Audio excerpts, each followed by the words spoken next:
இங்கு கூடியிருக்கும் அனைவருக்கும் முதற்கண் உலக மகளிர் தின வாழ்த்துக்களை தெரிவித்துக் கொள்கிறேன்.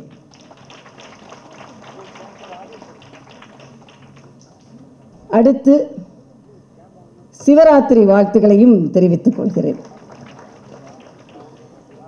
நல்லதொரு நிகழ்ச்சியில் கலந்து கொள்வதற்காக வந்திருக்கிறேன். நல்லதொரு பட்டிமன்றத்தை பார்க்கும் வாய்ப்பு கிடைத்தது.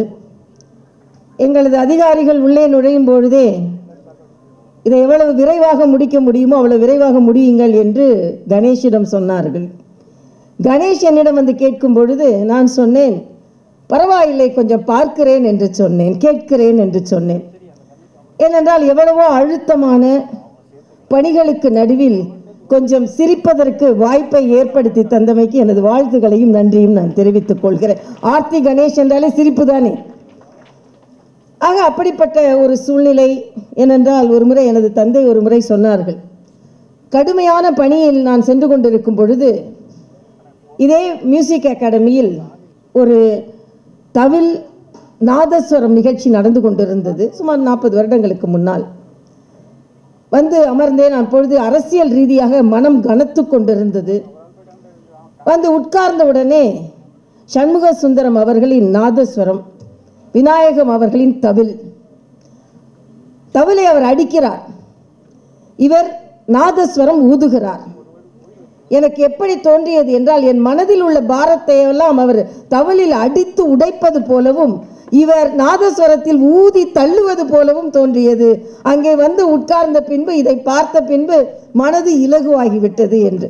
அதே போல்தான் மிக கனத்த இதயத்தோடு பல பிரச்சனைகளுக்கு நடுவில் இங்கே வந்து அமர்ந்திருந்த பொழுது நிச்சயமாக அந்த பட்டிமன்றம் எனக்கு சற்று ஆசுவாசத்தை ஏற்படுத்தியது என்ற வகையில் எனது வாழ்த்துக்களை தெரிவித்துக் கொள்கிறேன்.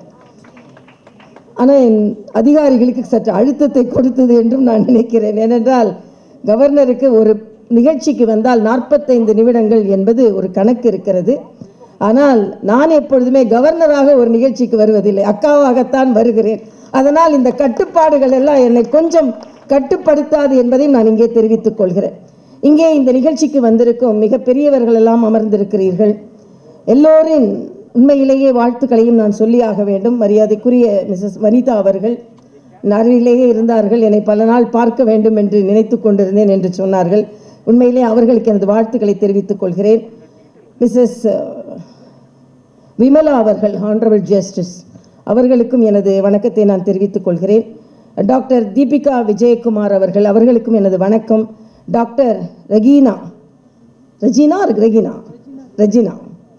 அவங்க தெரிஞ்சவங்க தான், ஆனால் சில நேரம் பேர் எப்படி ப்ரொனவுன்ஸ் பண்ணுறாங்கன்னு தெரியல. அவங்க அப்பா ஜேபிஆர் அவர்கள் எனது தந்தைக்கு மிகவும் நெருங்கிய நண்பர். அதனால் அவர்களுக்கும் நான் எனது வணக்கத்தை தெரிவித்துக் கொள்கிறேன். ஆனந்தி அவர்கள் இருக்காங்களா? வரல. மீனா ஜெயக்குமார் அவர்கள், அவர்களுக்கு எனது வணக்கத்தை தெரிவித்துக் கொள்கிறேன். பிரீதா கணேஷ், வணக்கம். தெரியும், அவங்க நல்லா தெரியும், நிறைய நிகழ்ச்சிகள் அவங்க கூட நான் கலந்துருக்கேன். அவர்களுக்கு எனது வணக்கம். யார் ரெஹனா அவர்கள் வாழ்த்துக்கள். கார்த்திகா ராதாகிருஷ்ணன் அவர்கள், கிருத்திகா ராதாகிருஷ்ணன் அவர்கள், ஆமாம், அவர்கள் ராதாகிருஷ்ணன் அவர்களுக்கும் எனது வணக்கம். ஏன்னா ரொம்ப நாள் தெரிந்த ஒரு கப்பிள்ஸ் அவங்க, இணையர். அது மட்டும் இல்லை, பொதிகையில் ஒரு நல்ல நிகழ்ச்சி நடத்துகிறாங்க. அந்த நிகழ்ச்சி நான் அது ஞாயிற்றுக்கிழமை வருவதனால் பல நாள் பார்த்துருக்கிறேன். மிக நல்ல நிகழ்ச்சி, சுற்றுலாவை மேம்படுத்துகின்ற நிகழ்ச்சி. அதில் இடையில சமையலும் அவங்க சொல்லி கொடுக்குறாங்க. அதனால் கிருத்திகா அவர்களுக்கு எனது வாழ்த்துக்களை நான் தெரிவித்துக் கொள்கிறேன். மும்தாஸ் அவர்கள் வணக்கம், வாழ்த்துக்கள். கலைமாமணி சுதா அவர்கள் வணக்கம். ஏஎஸ் குமாரி அவர்கள்,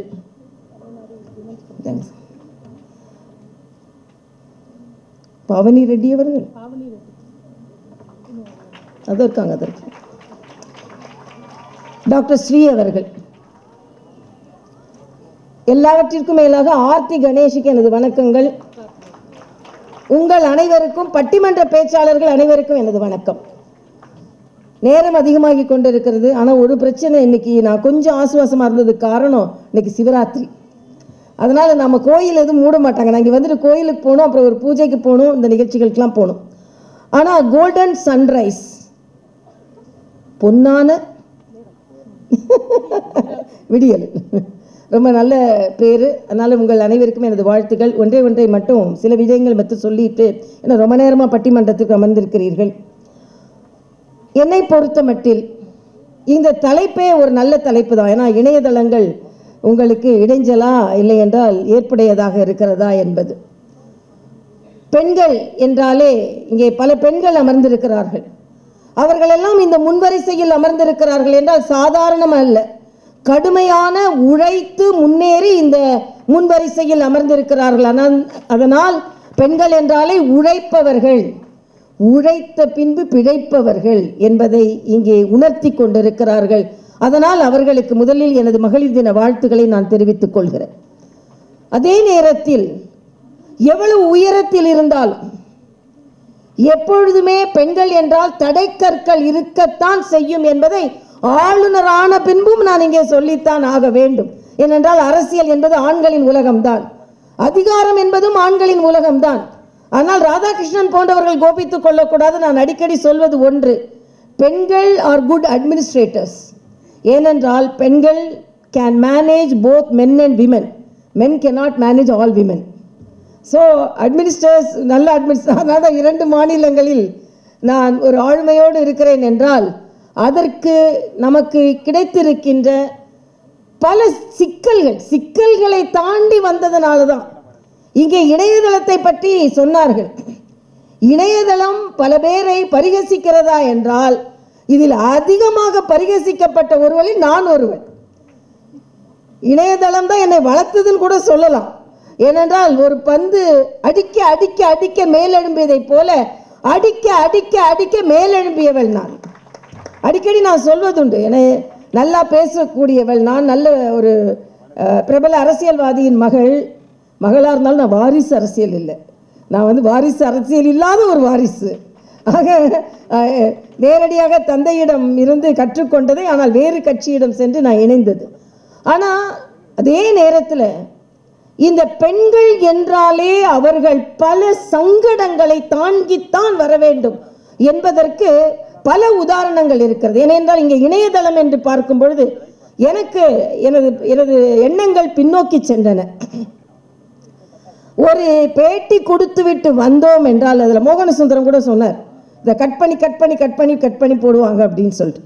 ஒரு பேட்டி கொடுத்துட்டு வந்தேன்னா நான் எனது கணவர் டாக்டர் சவுந்தரராஜன் சொல்வேன், இன்னும் ஒரு மணி நேரத்தில் பாருங்க அது துண்டு ஆக்கி மீம்ஸ் போட்டே நம்மளை ஒரு வழி பண்ணிடுவாங்க அப்படின்னு. அதனால தான் சமீபத்தில் ஒரு விருந்துக்கு போனேன். உங்களுக்கு என்ன பிடிக்கும்னு கேட்டாங்க. எனக்கு சாப்பாட்டில் மீம்ஸ் பிடிக்கும், ஆனால் இணையதளத்தில் மீம்ஸ் பிடிக்கும் அப்படின்னு சொன்னேன். ஏன்னா அந்த அளவிற்கு மீம்ஸ் போட்டு போட்டு போட்டு நம்மை ஒரு வழி பண்ணி விடுவார்கள்.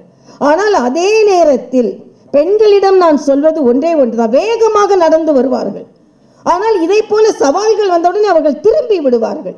அப்படி இல்லாமல் வேகமாக நடை போடும் பொழுது பாதை ஒன்றும் சாதாரண பாதையாக இருக்காது, மலர் படுக்கையாகவும் இருக்காது. கால்களில் முட்கள் குத்தும், கால்களில் கற்கள் குத்தும், ரத்தம் வரும். ஆனால் அந்த ரத்தத்தோடே தான் நான் கோட்டையை அடைய வேண்டும். ஏனென்றால் நான் பெண், எனக்கென்ற ஒரு உறுதி இருக்கிறது என்ற உறுதி மனப்பான்மையோடு தான் அனைவரும் பீடு நடை போட வேண்டி இருக்கிறது. என்னிடம் கேட்டார்கள், உங்கள் இணையதளத்தில் இப்படி பரிகசிக்கிறார்கள் என்று. நான் சொல்வேன், என் மீது கணைகளை வீசட்டும், அதை என் தோலை குத்தி கிழிக்கட்டும், அதிலிருந்து ரத்தம் வரட்டும். ஆனால் அந்த ரத்தத்தில் தோய்த்துதான் நான் இந்த சரித்திரத்தை எழுதி கொண்டிருக்கிறேன் என்று சொல்வேன். இது நான் பல பெண்களுக்கு சொல்ல வேண்டியது. ஏனென்றால் நான் ஏன் அரசியலுக்கு வந்தேன் என்றால், நான் தஞ்சை மருத்துவக் கல்லூரியில் பயிற்சி மருத்துவராக இருந்து கொண்டிருக்கிறேன். லதா என்ற ஒரு பெண் அனுமதிக்கப்படுகிறாள், நிறை மாத கர்ப்பிணி, உடல் முழுவதும் தீக்காயங்கள். ஏன் என்று கேட்கிறேன். நான் ஹவுஸ் சர்ஜனாக இருந்து கொண்டு மரண சாசனத்தை எழுதி கொண்டிருக்கிறேன். கேஸ்பில் இருக்காங்க அந்த பெண். ஏன் இப்படி செய்தாய் என்று சொல்லும்போது அந்த பெண் சொன்னாள், வரதட்சணை கொடுமை. எங்கள் வீட்டில் மிக குறைவான பணத்தை வைத்துக்கொண்டு என்னை திருமணம் செய்து கொடுத்தார்கள்.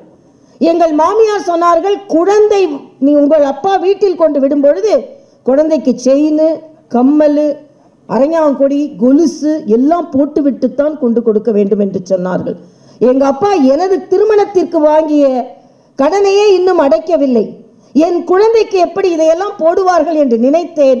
குழந்தை பிறக்கின்ற நேரம் வர வர என்னால் துன்பத்தை தாங்க முடியவில்லை. அதனால் நானே தீயை வைத்து என்னை கொளுத்தி கொண்டேன். எனக்குள்ள கவலை என்ன என்றால், இங்கே பிறந்து கைகளை காட்ட வேண்டிய அந்த குழந்தை அந்த கர்ப்பிணியின் அந்த வயிற்றை கிழித்து, அந்த தீக்காயங்கள் கிழித்ததினால் என்னை காப்பாற்று அந்த குழந்தையின் கை வெளியே தெரிந்து கொண்டிருக்கிறது. ஒரு பயிற்சி மருத்துவராக நான் அதை பார்த்து கொண்டிருக்கிறேன். அப்போ நான் கேட்கிறேன், உங்களுக்கு என்ன தெரியும்? எத்தனை வரை படித்திருக்கிறீர்கள்? 10வது வரை படித்திருக்கிறேன். டைப்பிங் தெரியும், டெய்லரிங் தெரியும். நான் சொன்னேன், அப்படி என்றால் ஏன் நீ உன்னை மாய்த்துக் கொள்கிறாய்? நீ அந்த தொழிலை செய்து அதன் மூலம் பணம் சம்பாதித்து 10 வயது கூட ஆகட்டும் குழந்தைக்கு, அதையெல்லாம் போட்டுவிட்டு நீ மாமியார் வீட்டிற்கு போயிருக்கலாமே என்று சொன்னபோது அவள் சொன்ன ஒரே ஒரு வார்த்தை, டாக்டர், உங்களை போன்ற ஒருவரை நான் சந்தித்திருந்தேன் என்றால் நான் நிச்சயமாக இந்த முடிவிற்கு வந்திருக்க மாட்டேன் என்று சொன்னார். அதனால் பெண்கள் தாங்கள் எவ்வளவு இருந்தாலும் அளவலாவுங்கள், பேசுங்கள், அந்த எல்லோருக்கும் வழிகாட்டுங்கள். எவ்வளவு துன்பங்களில் இருந்தாலும் அந்த நேரத்தில் தற்கொலைகளில் நீங்கள் கணக்கெடுத்து பார்த்தீர்கள் என்றால் அந்த ஒரு நிமிடத்தில் தான் அவர்கள் அந்த முடிவை செய்திருப்பார்கள். அதனால் தான் இன்று மன வேதனையோடு இங்கே நின்று கொண்டிருக்கிறேன், மன பாரத்தோடு நின்று கொண்டிருக்கிறேன், உடைந்த இதயத்தோடு நின்று கொண்டிருக்கிறேன். ஏனென்றால் புதுச்சேரியில் நடந்த சம்பவம் உங்கள் அனைவருக்குமே தெரியும். எல்லோரும் ஆராதிக்க வேண்டிய ஆர்த்தி என்ற குழந்தை மனித மிருகங்களால் சீரழிக்கப்பட்டு, சீரழித்து விட்டு உயிரோடாவது விட்டு தொலைத்திருக்கலாம். அதை சாக்கு மூட்டையில் கட்டி, அதை சாக்கடையில் வீசி, அதை 4 நாட்கள் தேடி, அதை எடுத்த பின்பு அந்த குழந்தை உருகுலைந்து, பெற்ற தாய் எவ்வளவு அந்த தோளில் அந்த அம்மா விழுந்து அழும் பொழுது உண்மையிலேயே பதறி போனேன், உடைந்து போனேன். நாகரிக உலகத்தில் தான் நாம் இருந்து கொண்டிருக்கிறோமா என்று. பெண்கள் என்றால் நான் அடிக்கடி சொல்வது, நான் ஒரு சொனாலஜிஸ்ட். பிறப்பதற்கு பெண்களுக்கு உரிமை இல்லை. ஏன் இந்த சட்டம் வந்திருக்கிறது? ஏனென்றால் முதலில் பெண் குழந்தை என்று தெரிந்த உடனேயே அதை அழித்து விடுவார்கள். அதனால்தான் நாம் இந்திய சட்டம் என்ன சொல்லியது என்றால், பெண் குழந்தைகள் என்று வெளியே சொல்லாதீர்கள், என்ன குழந்தையாக இருந்தாலும் அது பிறந்து விட்டு போகட்டும் என்று அப்பொழுது நினைப்பேன். பிறக்கிறது கூட பெண் குழந்தைக்கு உரிமை இல்லையா? பெண் என்று தெரிந்தவுடனே இதை அழித்து விடுகிறார்களே என்று. ஆனால் பிறந்த பின்பும் உரிமை இல்லையா என்ற கேள்வி நம் மனதில் எழுதுகிறது. அதனால்தான் பெண்கள் தினத்திற்கு நான் பதிவு போடும்பொழுது பெண்களுக்கு நான் இந்த பதிவை போடவில்லை. உலக மகளிர் தினத்தில் பெண்களுக்கு இந்த பதிவை நான் போட விரும்பவில்லை, ஆண்களுக்கு இந்த பதிவை போடுகிறேன். தயவு செய்து பெண்களை பெண்களாக பாருங்கள், குழந்தைகளை மொட்டுகளாக மலர்களாக பாருங்கள், கசக்கி இறந்து விடாதீர்கள். அதனால்தான் இன்று பெண்கள் தினமாக இருந்தாலும் நான் தாய்மார்களுக்கும் நேற்று ஒரு செய்தி சொன்னேன். வீட்டுக்கு யாராவது வந்தா, குழந்தை பெண் குழந்தை, நம்ம வீட்டில் பொம்பளை பிள்ளைங்க 8 மணிக்கு மேலே வந்தா, ஐயோ பொம்பளை பிள்ளை 8 மணிக்கு மேலே ஏன் வந்த, எங்க போன, எந்த இடத்துக்கு போன, இத்தனை கேள்விகளை கேட்கும் இந்த சமுதாயம் ஆண் குழந்தைகளை கேள்வி கேட்பதில்லை. 11 மணிக்கு வரலாம், 12 மணிக்கு வரலாம், 2 மணிக்கு கூட வரலாம், எங்க போனான்னு கேட்கறது இல்லை. அப்படி கண்காணிக்காத குழந்தைகள் தான் இப்படிப்பட்ட நிகழ்வுகளில். அதனால சொன்னாங்க, போதையிலேயா இது நடந்தது என்று கேட்டார்கள். போதையிலும் இது நடக்கலாம், பாதை மாறிய இளைஞர்களாலும் இது நடக்கலாம் என்று சொன்னேன்.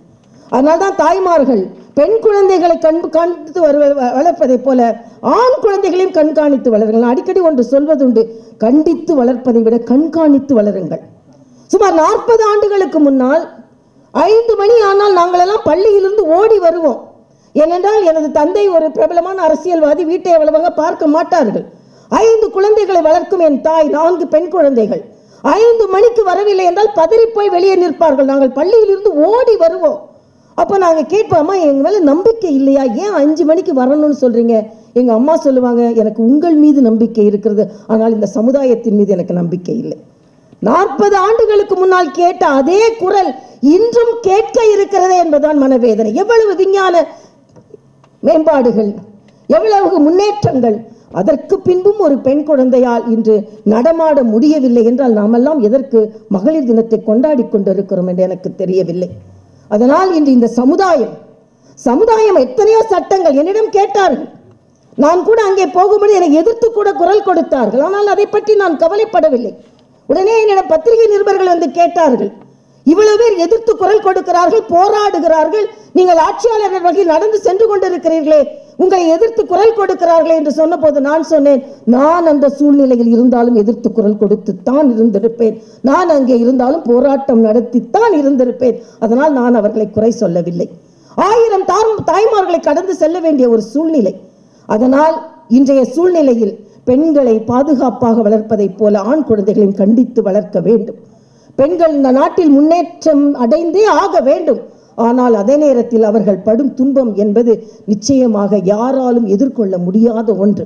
இதையெல்லாம் அனுபவித்து விட்டுத்தான் நான் இங்கே நின்று கொண்டிருக்கிறேன். எந்த உயரத்திற்கு வந்தாலும் பெண்கள் என்றால் எல்லாவற்றையும் கடந்துதான் வர வேண்டிய சூழ்நிலை இருக்கிறது. ஆனால் எத்தனை துன்பங்கள் வந்தால், கவிக்கோ அப்துல் ரஹ்மான் அவர்களின் கவிதை எனக்கு ஒன்று பிடிக்கும்.